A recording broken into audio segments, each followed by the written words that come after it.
Hey guys, this is Joshua Seth, voice of Ty on Digimon, and you're listening to Anime Secrets. All right, ladies and gentlemen, thank you for being a part of the Cosplay Parade. All right, we are kicking off our cosplay panel. If any of you want to join, you're welcome to stay and hang out with our cosplay experts. Otherwise, you can head back to the showroom. Thanks for joining the parade. We'll do another one before the cosplay contest. Thank you. Thanks, everybody. See y'all around. We're going to have another one soon.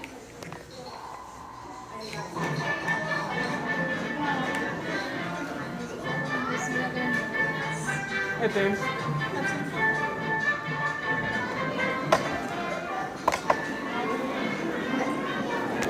Oh, Sorry. you're good.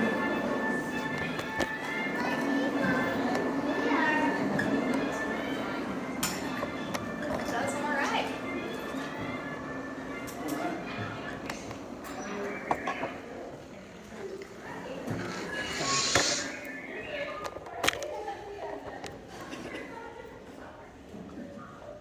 There we go.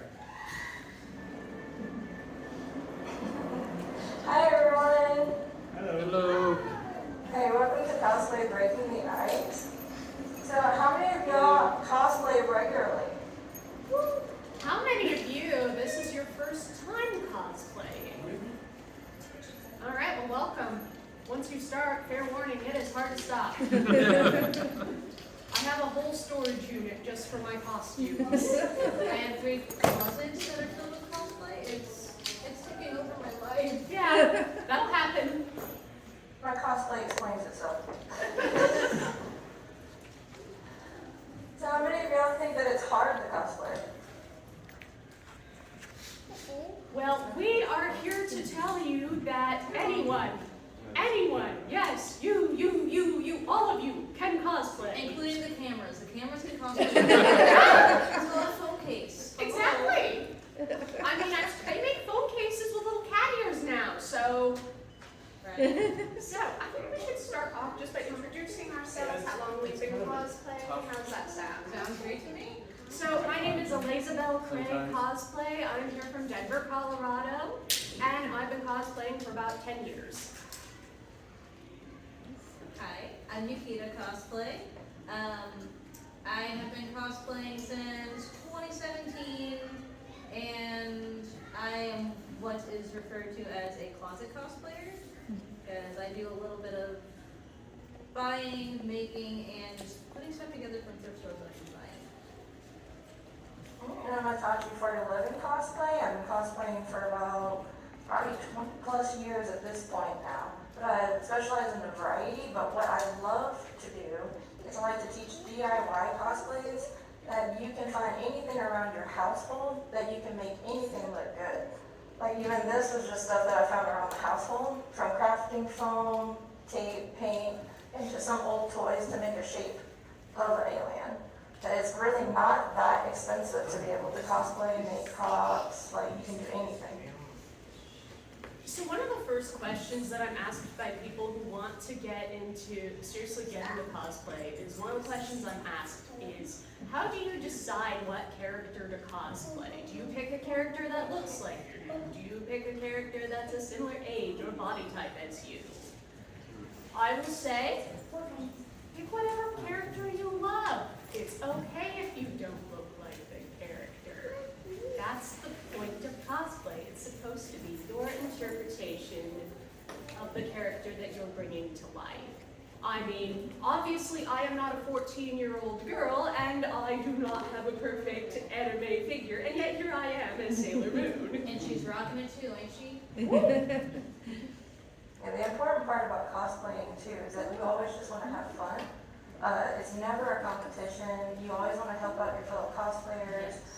You can even form groups, you can form friendships, just even based off of cosplay to be able to just show everyone their different skills of crafting. Because you may have some people that specialize in maybe one form, being like props only. Maybe someone specializes in makeup only. Or maybe you have someone that can sew, 3D printers. Like there's so much stuff that you can do. Oh, yeah. And especially if you form friendships and groups and circles, you already just have a powwow of like creating all these things together and just have fun with it. And even beyond beyond craftsmanship too, if that's not your bag, there's still plenty of other ways to get involved as a cosplayer. I have not made any of my own stuff aside from like very basic accessories in like 6 years, and yet I'm also a professional character actor, meaning I get hired to go to events as Sailor Moon. I get hired to go perform at parties as like a Disney princess, things like that. So if your craftsmanship is, as I would describe my own, a strong 4 out of 10 on a good day, that's okay. Also want to say, don't forget about your camera people too. If you don't cosplay, you have people that does photography, like stuff like that don't get into costumes. They can also help in the cosplay community as well, or for fun to help you take your picture. Because I guarantee you, a picture taken like this will be a lot better with someone doing like this. Oh yeah. You can literally make your best friends just from playing around with what characters you want to design. Like, say you want to be a fairy from Pixie Hollow, and you and your best friend just happen to like the same characters, and she ends up being Iridessa, and you're Iridessa. For those who don't know, Google it. You'll agree.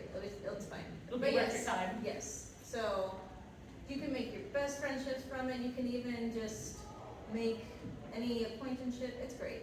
It really is a balance of costume and play, which is why it's called cosplay. Because you're just dressing up. Exactly. Exactly. Do any of y'all have any questions about anything or getting started? Or? I was just curious, what was your very first costume, and how was it compared to your costumes now? So, my very first cosplay that I ever did to a convention, and I realize I'm dating myself here, was Belarus from Hetalia. That one I actually did not make. I commissioned somebody to make that for me. My very first convention was NerdCon 2014 in Colorado, and I remember just as soon as I got to the convention, just seeing all of the other Hetalia cosplayers, and they all immediately just came up to me and just embraced me as one of their own. It was a feeling like nothing else. A feeling of being accepted. Exactly, exactly. So technically my first cosplay was a rendition of a Teenage Mutant Ninja Turtles, because my husband is a huge fan of them. And he was medieval Mikey, so like Renaissance Michelangelo, and I was Dark Age Donnie. Yes, there are still pictures up on Instagram, you can find them if you care to dig. But we definitely, he started me into the convention world, and I tried cosplaying for the first time with him, and it was awesome. And then I made my first one, like actual made it, like, I say actual, I glued fabric onto a corset that I got from Amazon. And basically tore a skirt apart just to make it look like the flowers from Iridessa, and I had the wings commissioned, and that was my first time going to Comicpalooza, actually, as Iridessa, the light fairy from Pixie Hollow. And then mine was Itachi from Naruto. When I first started out, I didn't have nearly as advanced stuff, obviously, being a beginner. And when I first started out, I wasn't too familiar with conventions and other groups that cosplayed. So most of my cosplaying started from just Halloween or, just finding fun parties that you could dress up as. So that's why I also stuck with Itachi with my cosplay name, since it's something that I first started with to kind of stick to home. After the Itachi cosplay, I experimented with Shishomaru from Inuyasha, if any of y'all remember that show, show my age too. Yes. Yes.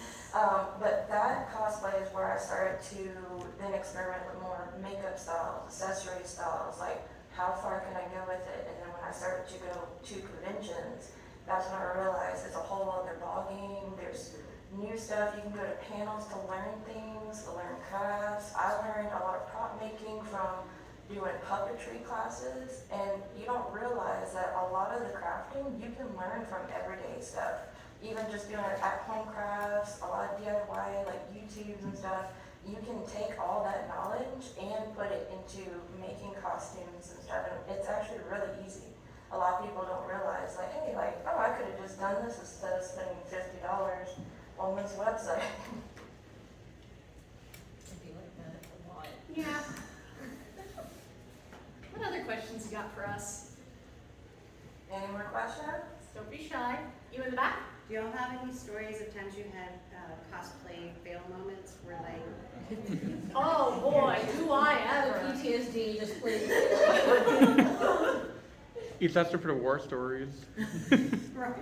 It was Vietnam. I can go first again on this one. So, one of the things that I used to do, this was another opportunity that I was able to get as a result of cosplay, is I used to write for a media outlet called Nerd Plus magazine, and we would feature the work of cosplayers over US size 12.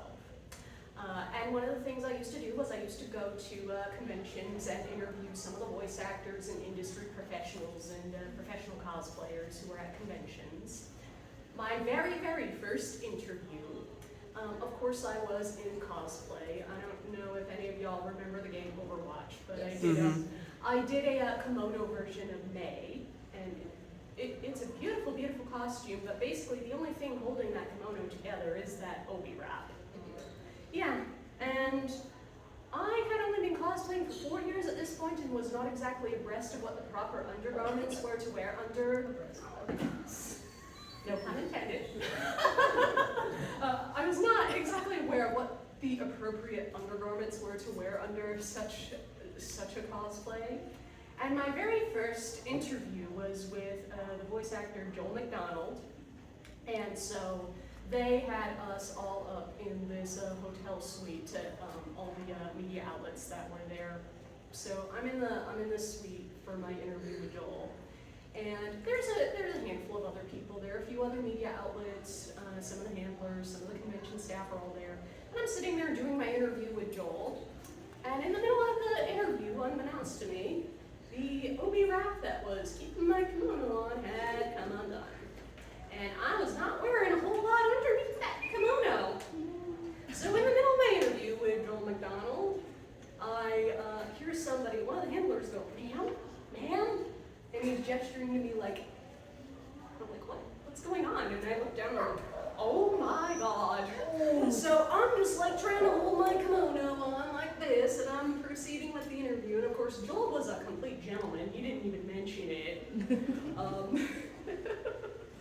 But yeah, so that's just one of many wardrobe malfunctions as a cosplayer. You kind of learn to accept it comes with the territory.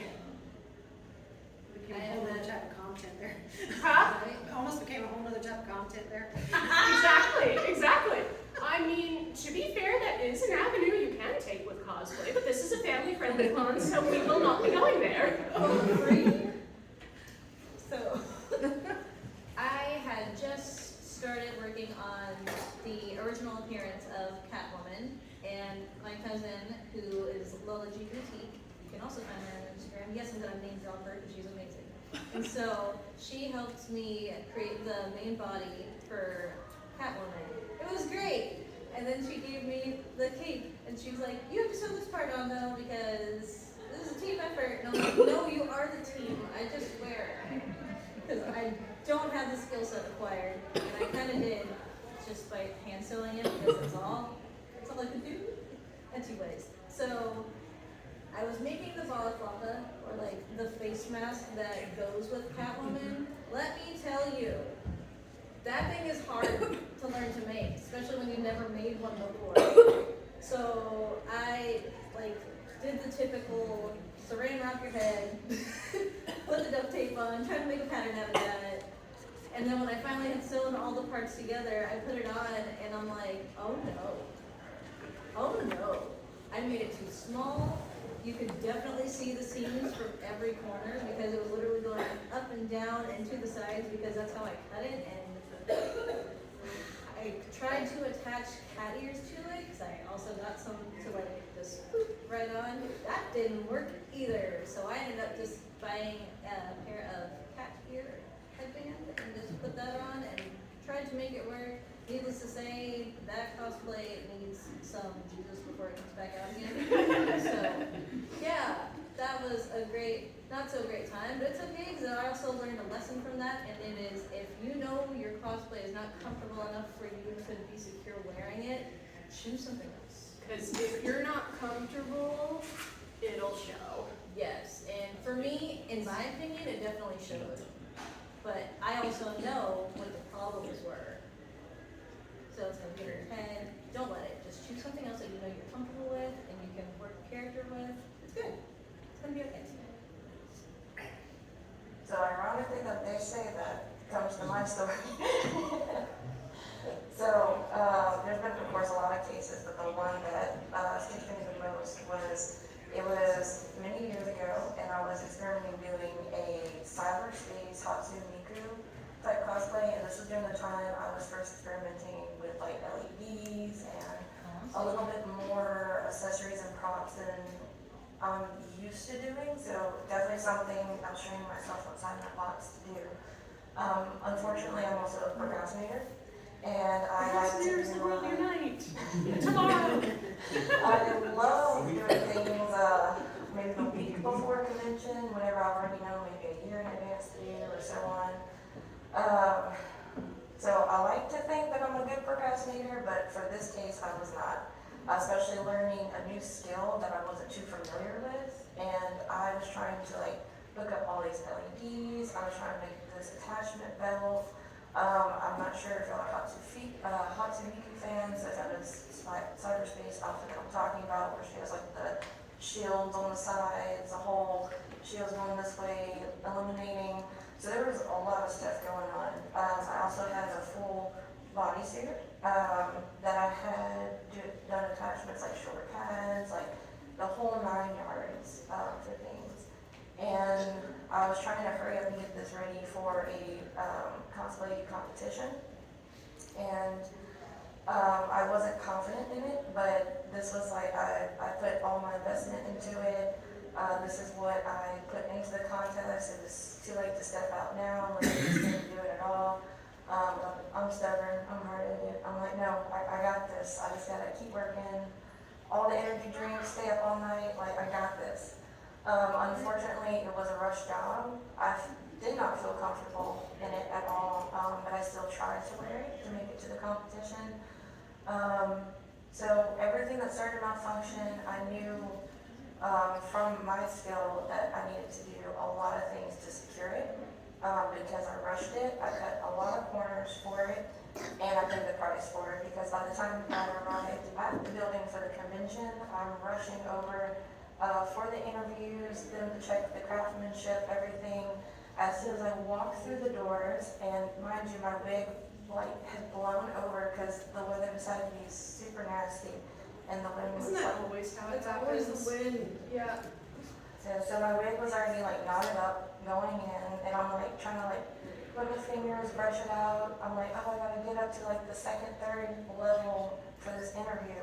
And right in the middle of it, all of my pieces fall off. In the middle of the hallway, traffic's coming, my shoulder bag got kicked off to the side. A lot of the materials were breaking off of it. And all I could hear is everyone around me just gasping, oh my gosh. And they had some people trying to help me. Someone ran up to the cosplay repair station that was set up at the convention, and they were wonderful. They rushed over, they grabbed all their supplies, they were trying to hurry up and fix me up. Someone ran over to the interview to be like, hey look, Itachi's coming, they had, some costume malfunctions, they're coming. So luckily they were understanding, they let me be the last one to interview. But unfortunately, because of all the malfunctions, everything that just happened, and it being a rush job, although the interview process went good, I didn't rank anything for that time, but I knew there was a lot of issues, and I knew that it wasn't competition ready because of it being a rush job, and I wasn't comfortable in it, and it definitely showed. You could tell I wasn't fun, spunky, everything. So after that incident, I was no, I need to get better at my procrastination, and I need to feel confident, because a lot of people can tell when you really love the cosplay, when you feel confident in it, you're walking around in it, you're talking about everything, and that by the halfway into that convention, I drove back to my house. Luckily, it was a local con, and I completely changed my cosplay, because I was no, I can't fool myself for this day. I need to be confident and comfortable in that.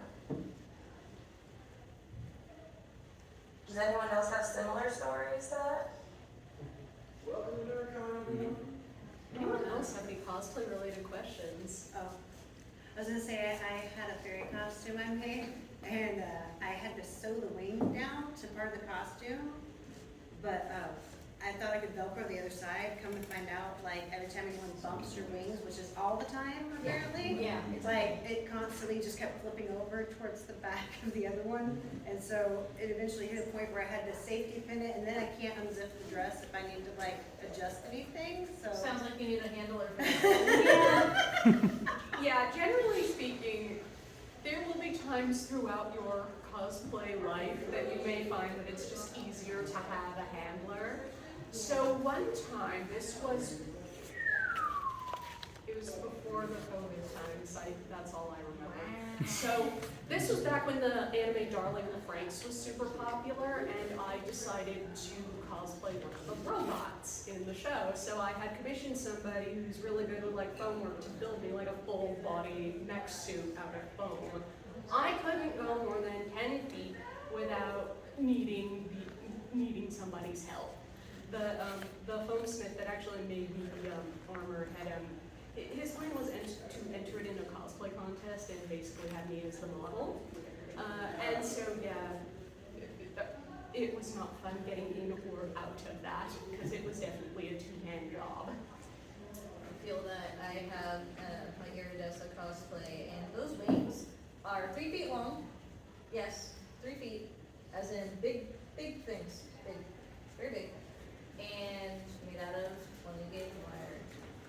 So there was that one beautiful time where I made the mistake of wearing this to Comicpalooza, which is one of the more crowded conventions, and there was a guy who decided that he wanted to make up the story that my wing had hit him in the face when I can actually feel my wings moving everywhere because they're attached to my corset. So I make a very conscious effort to not have my wings be near anyone.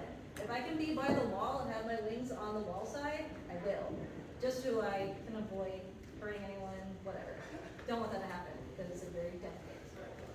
And so he walks up to me and he goes, "Oh wow, your wing just totally hit me in the face." And I'm like, "What are you talking about? Like what?" And he literally grabs my wing and smacks himself in the face 3 times to show what my wing actually did to him. It did not. And I'm like, the whole time just like, are you so seriously touching me? That's a part of me at this point, because it's attached to me. And he's like, just wanted to let you know, your wing hit me in the face, and you should take care of that. And just walks away. And all I could think was, no, you're wrong. You totally just like touched my wings, and now there's a hole in them because you ground them so viciously to make up that story. Let this be a lesson to all of us. Don't touch somebody else's Please costume. not consent. Exactly. Please. Yeah, don't touch somebody else's costume without asking first, because I mean, some of us have fragile pieces where if you don't handle them the right way, they might break. So yeah, generally speaking, it's a good idea to ask somebody before you touch their costume, and it's a good boundary to have with others as well. I mean, the guy was also clearly inebriated, but that's beyond the plan. Yeah. That's always fun. Yeah. So we were waiting for our prizes before we can get to like the really cool stuff. They finally sent them in. So we wanted to do something fun. We need 3 volunteers though. 3 volunteers. Come on, Katniss, where are you? So you're gonna stand right here in front of the table. Oh, the Jedi always There you volunteers. go. Yeah, stand up in front. Come on up. And we need one more person. One more. Several, right?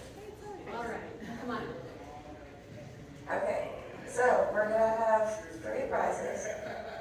And we're also gonna need the audience to help us participate in this as well. That's right. Yes. So the grand prize We all winner have an important job to do. will get this prize. This will be the first place, and then this is second and third It has a place. base. Yes.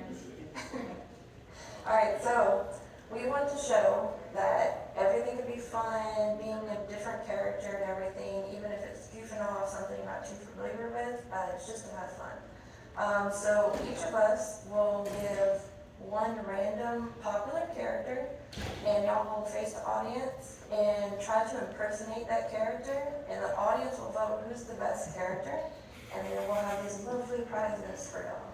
If we don't know who the character is, We can change it if y'all don't know. We got you. Okay, Ukita, you want to start off? Which one? Who do you want to pick? I choose you, the Jedi. oh, I have to go first. I'm ready. Go first because it gets it out of the way. Stories of an anxiety girl. Anyway, so. What is it? Remember, audience, we're gonna need y'all to like yell, scream, like who y'all like. Y'all need to vote.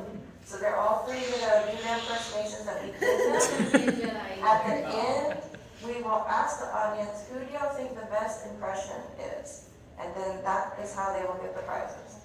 Okay, this should be easy. If it's not, then y'all are problems. Okay.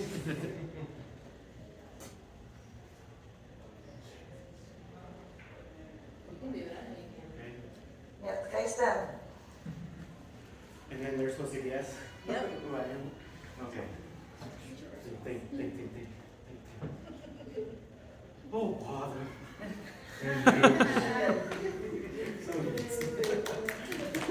All right. Good job. Alright, and you're next. All right. Pick your victim. Blue bear. Sally face. Sally face. That's right. What's your name from? Pablo. Okay.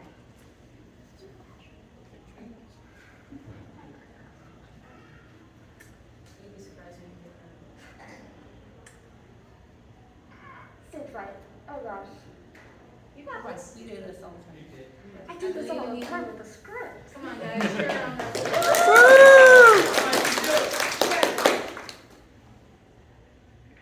Pikachu!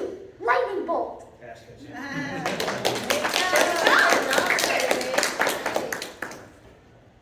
have to move my microphone so you can't hear what I'm saying.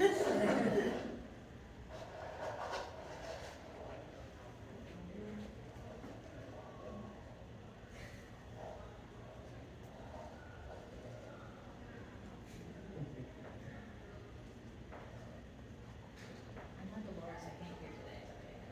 Okay.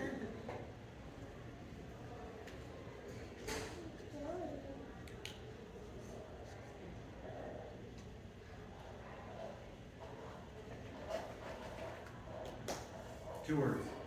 First Second word. word? Wait, that's the second word? Drink. Oh, Beetlejuice. Beetlejuice. Alright, audience, now is the time for voting. Contestant number 1. Remember, this is how you get the prizes. Contestant number 2.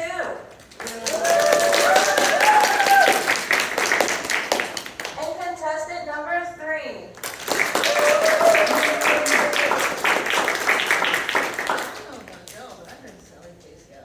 I was just going to say, I'm thinking our winner is contestant number 2. Number 2. What's up, Seven? Maybe some a comfort flush. And then we also have prizes for the participants. So come on up and grab a shirt. Let me hear a little something next one. I don't think this is gonna fit me. So our participants that had participated, explain to us how y'all felt, just on the spot, just doing this. Terrified. But did it feel fun out there? Worth it. So that is actually the feeling of cosplaying. Oh, yeah. That is the exact feeling of cosplaying. You feel a little scared. Some people have different reasons.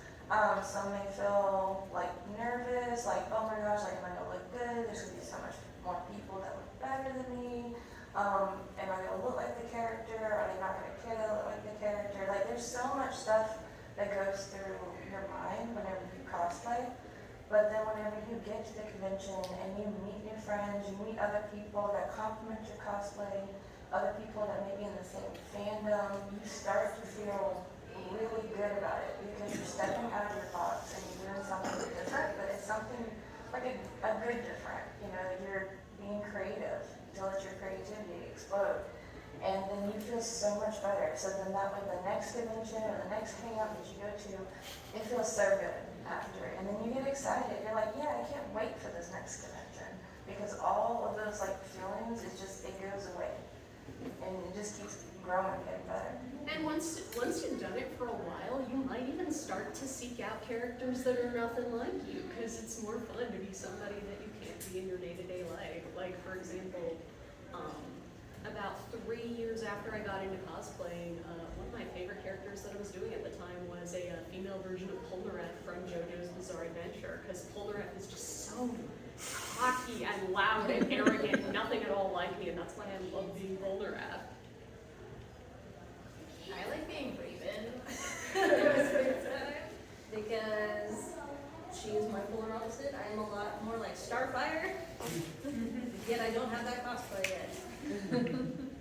But for me, it's, for some reason, this is at least how my brain works. I don't know if it works like that for y'all, but when I'm trying a new cosplay and I'm going out and trying to just like be in my zone and try to get into my character and everything, nothing takes the edge off more than being recognized. Like, That's the best feeling. when they know the cosplay character you're trying to portray, and they're like, hey, look, Spider-Gwen, oh my gosh, you look so good. Like, oh my god, thanks guys. I tried. Like, that's a great feeling. Even if it's an obscure character, like one that, you know, not a lot of people do. So, it's nice to be recognized. It's kind of an addictive feeling too. It's one of the reasons why I work as a party princess for a living, because I will tell you now, I used to work with kids for a summer, and I've never had a room full of kids listen to me more than when I was dressed as Princess Anna. It's a lot easier to get kids to sit still and be quiet while you read a story if you're Princess Anna. Especially if you go, do you want to hear a story? Everyone loves Oh God, yes. Yeah, and then again, don't forget about everyone. You don't have to go to the convention to cosplay. You don't have to be a cosplayer to even get into the fandom. Because like I said before too, like you may have a handler. And there's actually people, it sounds like a terrible joke, there's a lot of people that actually enjoy it. Because they get to see like behind the scenes what a cosplayer has to go through and everything, like more than what everyone in the front line gets to see. You have your photographers, you have your bloggers, you have like, there's all these different types of skills that connect you into the convention other than just cosplay. Like, I see a lot of people recording right now. I'm gonna go ahead. What's your favorite type of camera to use when you go to a convention? So right now I've moved away from using a real camera to the phone because it's a lot more portable for me. So, but it does its job really well. You can never tell the difference in post-production after you're done editing how the footage looks. So for me, I have a Pixel Android camera, and that's been amazing. And what about y'all? I see y'all way back there on the highest little stand there. What do y'all like to use? Are you telling us? Yeah. Actually, I've been with Google Pixel for about 4 generations of the Hell phone camera, because it's literally been the best camera I've ever had. It's better than my Nikon that I sold a car for. That's Yes, honestly. exactly. Okay. What about you guys? Nikon D6200. As she talks smack about the Nikon. It was a few years back. Okay, granted. It was Look, I'll talk smack on Nikon all day long. I don't care.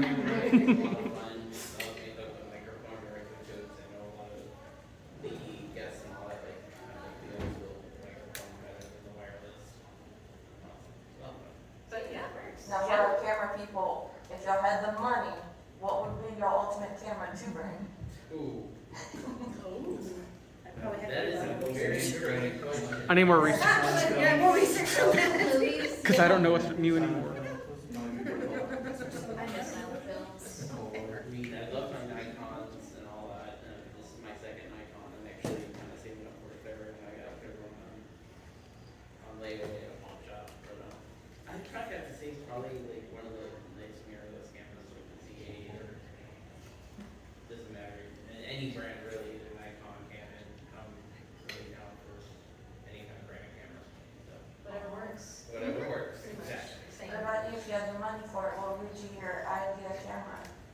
I need to do more research on Amazon first. That's all right. Because I don't really know anymore. I've just been so used to my phone that I never stopped to look. That's valid. I mean, that's okay too. You like what you like. Oh, yeah. What about y'all? If y'all had the money for it, what would y'all use? Yeah, purple camera. Camera would we use? Honestly, I have to do our own research on it. Honestly, I've been with this so long, I've stopped researching new cameras. Hey, if it ain't broke, don't fix it. Yeah, that's fine. But yeah, never works. No, seriously though, like there are so many different ways to get involved with cosplay that don't necessarily involve putting on a costume if that's not your thing. And we appreciate y'all photographers, for sure. Definitely. And the photographers that are handlers. That's right. Even they can better. multitask. You're like, hold on, I got your camera, babe. Has anyone been a handler before? Yes, I've been a handler before. You raised your hand. What's your experience of being a handler? I usually used to help out a friend a lot, and it's actually pretty great. Like when people would stop and she want to take a picture, I just take her bag and everything and hold it for her. I have to take pictures. What's your favorite part about it? Just seeing the behind the scenes of how you assemble the person into a cosplay. One experience I had at Acon many years ago, my friend came into the room with her totes and boxes and stuff for the big elaborate cosplay, and we figured, oh, okay, not a big deal, still just build it and walk out at some point. I come back in 3 hours later and the bed is covered in resin props and armor pieces, and Yeah. I was like, okay, so at some point we gotta get this all on you and out the door, and I don't know if you're gonna fit out the door. So In there. yeah, it's a lot of fun just figuring out all the logistics of that. The best stories is trying to figure out how to get to point A and point B without anything getting lost. Yeah, definitely. Yeah, we're falling off. Yeah. So do y'all have any plans on future cosplays that y'all are looking to do? Not even. Like the cosplay. Dream cosplay.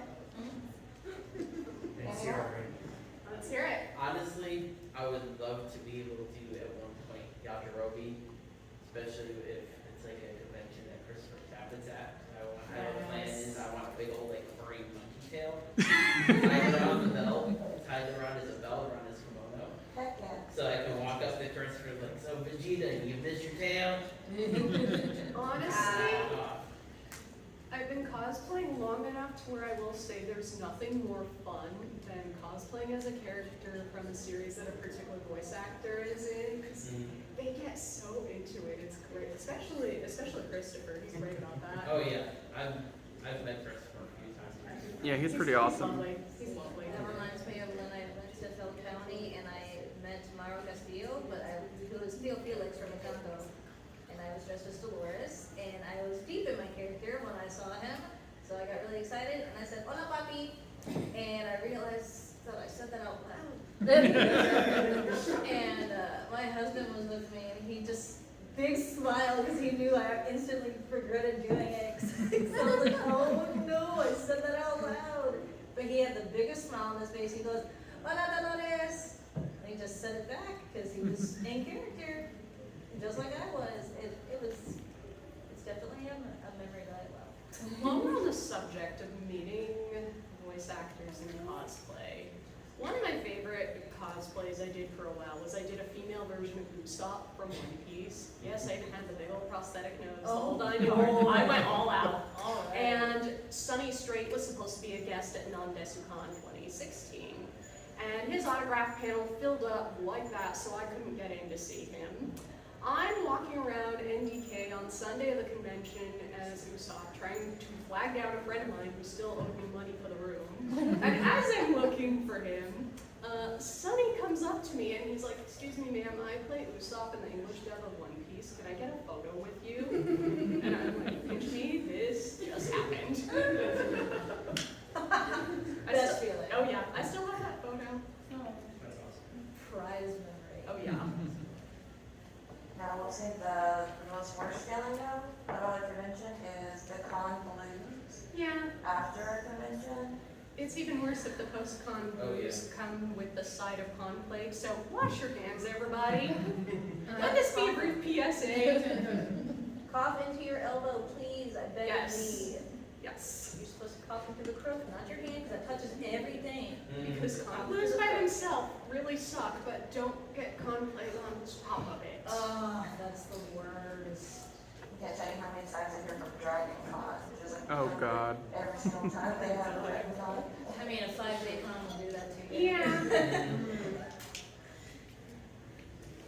Does anyone have any more questions? So if you could give any advice to people, the advice I'd want to ask you to give is, do you pick cosplay based on the convention size? So for example, would you wear an elaborate, huge cosplay where you know it's going to be super crowded with no room to walk, or would you pick the con where it's a bit more spacious and you can kind of breathe without breaking something? So it can depend on the convention for sure. But it's kind of like a 50-50 for that one, because of course the bigger the con, you want to wear like your most elaborate cosplay, because since there's so many people, it's a great time to especially kind of be like a little beacon in the light, you know, standing out in the crowd from it. Which also means there could be more fandoms in that base too, like more people you could meet in the costumes. Better opportunity for hall photos. Yeah, like group photos and everything. We're the people that like stop the line from entering everywhere. But also, you do have those moments where you think about it, because depending on the type of cosplay and how big and the accessories, kind of like earlier when Ukita was talking about her wings and, you know, their air worship to watch. Being in a crowded convention, it may be harder to walk. There is possibility of people bumping into you, because there are a lot of people that even if you could be in a transformer cosplay, people are still gonna run into you. Oh yeah. And like not pay attention. Bumblebee every time. Yeah. So it's definitely like a 50-50. Like for me, when I went to Dragon Con for the first time, I went in like clueless. But I still had a lot of fun. But I wore my Alistair cosplay from Hazard Hotel. And that one, I go to the whole 9 yards, full sclera lenses, the prosthetic teeth, like everything, the platforms to give them the height. It looks like a very casual cosplay, but it is not very comfortable because of the layers of makeup, the layers of clothing, boots, and then if any of y'all been to Dragon Con, that place is huge. All of downtown Atlanta is Dragon Con. Yeah. It's held in 5 hotels. And you cannot move any vehicles. The city practically shuts down for Dragon Con. You're walking everywhere, and for you to be in that kind of cosplay and not know, it's like, man. But I also had like my staff, a lot of people still ran into me with it being so crowded. I was happy I wore it though, because I did find a large fandom. I was able to make new friends because we related with the show. We got a lot of great pictures. I actually met a lot of big famous cosplayers from TikTok at Dragon Con, and made me feel good. They were complimenting me, and I'm sitting there trying to compliment them, you know. But then there's also some smaller conventions too, where you kind of feel like the oddball if you do wear one of your bigger cosplays, because then you kind of feel like you're taking the limelight away from everyone else that came with like amazing cosplays too. So for me personally, I know everyone's different. If I go to a smaller convention, I try to tone it down a little bit. I want to wear something I can show people my craft, but it may not also be my best thing, because I want everyone to be able to shine, like showing off their cosplays. And like I love learning, like, oh, how did you make that? Last year when I came to NerdCon, they had this great Chainsaw Man cosplay. And they were talking about how they made the entire helmet of nothing but cardboard. But that thing looked so cool. Some people, they've told me that for kind of a medium-sized convention, sometimes a big cosplayer can be overwhelming, and it can be too much, like they feel scared to approach them. They all have different experiences. Unfortunately, you do have some people that like, what's the best way I can put it without sounding mean? You do have some bigger cosplayers that may not take as much time. They're mostly there for like the photos, the publicities, like stuff like that. Unfortunately, you do get that sometimes. But you also have your other cosplayers that they want to know what you're doing. But unfortunately, because you have your two different types of cosplayers, and may intimidate some people. If they've had one bad experience with one cosplayer, they may feel intimidated to approach another one. Which it shouldn't be that way. Everyone should just have fun and be able to like approach everyone like for it. But definitely you kind of have to like figure out the convention to see how you do, and it depends on how you're feeling for that one. Is it going to be comfortable? Is it going to fall apart? But I always recommend to bring any kind of costume prepared with you, especially if you decide to wear a big cosplay, so in case if something does fall apart. Which inevitably it will. Not every convention has a cosplay repair station, so I always recommend to bring everything that you may need. Even if you think you don't need it, you need it. So that way, in case something should happen, you're just able to do it. But when you bring cosplay repair stuff, you can also help other people that may have cosplay malfunctions too. Like, oh hey, you need to glue that. I got plenty, so that's also another way you can connect too. Like, you're helping each other out. That's why I'm not wearing my tiara. I gotta borrow some glue from Either one. yeah, from one of these fine folks because the jewel fell off my tiara. Oh no. Yeah. I saw you raise your hand earlier. What was your question? So what would you say is your most obscure costume that you've done, and what kind of reception did you get from it? Well,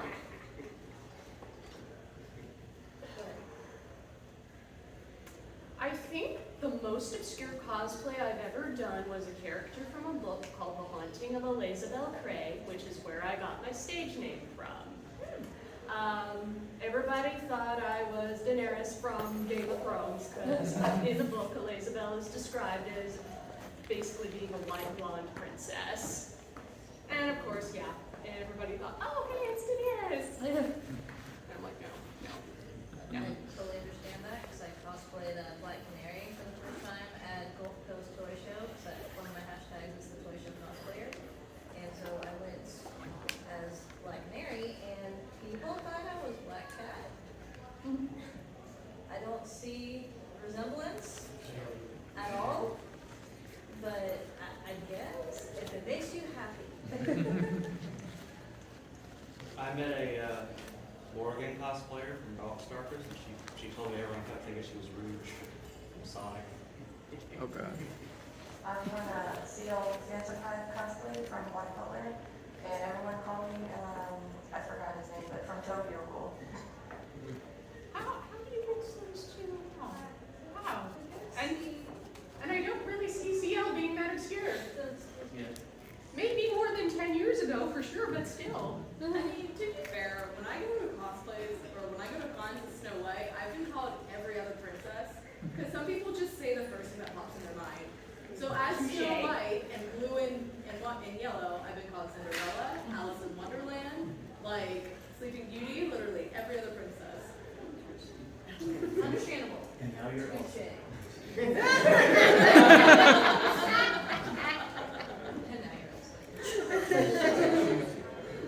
Go back to Kansas, Elsa, you're drunk. Does anyone have any more questions? Yeah, I don't know how much time we got, but I was wondering, how did you get into the professional, and how do you advertise yourself for parties and stuff?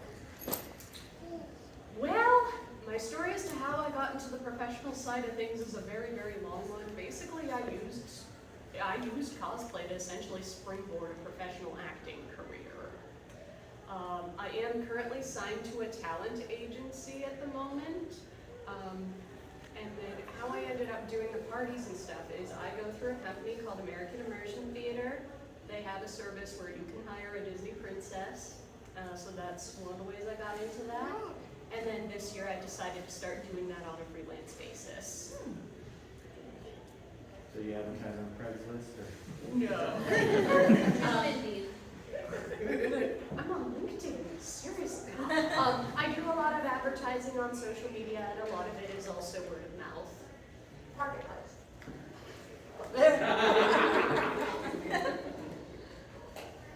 And some of it is also just, I hate to say it at the risk of sounding horribly trite, it's not what you know, it's who you know. Yeah, I can concur with that. It is, you know. Yeah. Yeah. But that's all the more reason to put yourself out there and get to know people. That's why you make friends with all your cosplay buddies. Yeah. Yep. Any more questions? No, everyone's good? What are your handles? Where can we find you on social media? Oh, yeah, where we find out. You guys have tables out We here. do. Yeah, tables. Yeah. Stop there. Is Yeah, it the stop same there. as, is it the same as what's in the program too? Yeah. I believe so. I haven't seen the program No. personally, but We can neither confirm nor deny that the program is correct. because we have not seen it. So stop by our tables. The community just come by and We're talk to back us. there with all the voice actors. Yeah. We're back there. Just Cool. come say hi. And a lot of our stations have our like QR codes, business cards. Yeah. So cosplay isn't free, so like if you want to give us tips, they're appreciated, but we also understand financial problems. We understand. Times suck right now. Maybe like that. Alright, well, it was fun meeting everybody. Yeah, thank you for coming.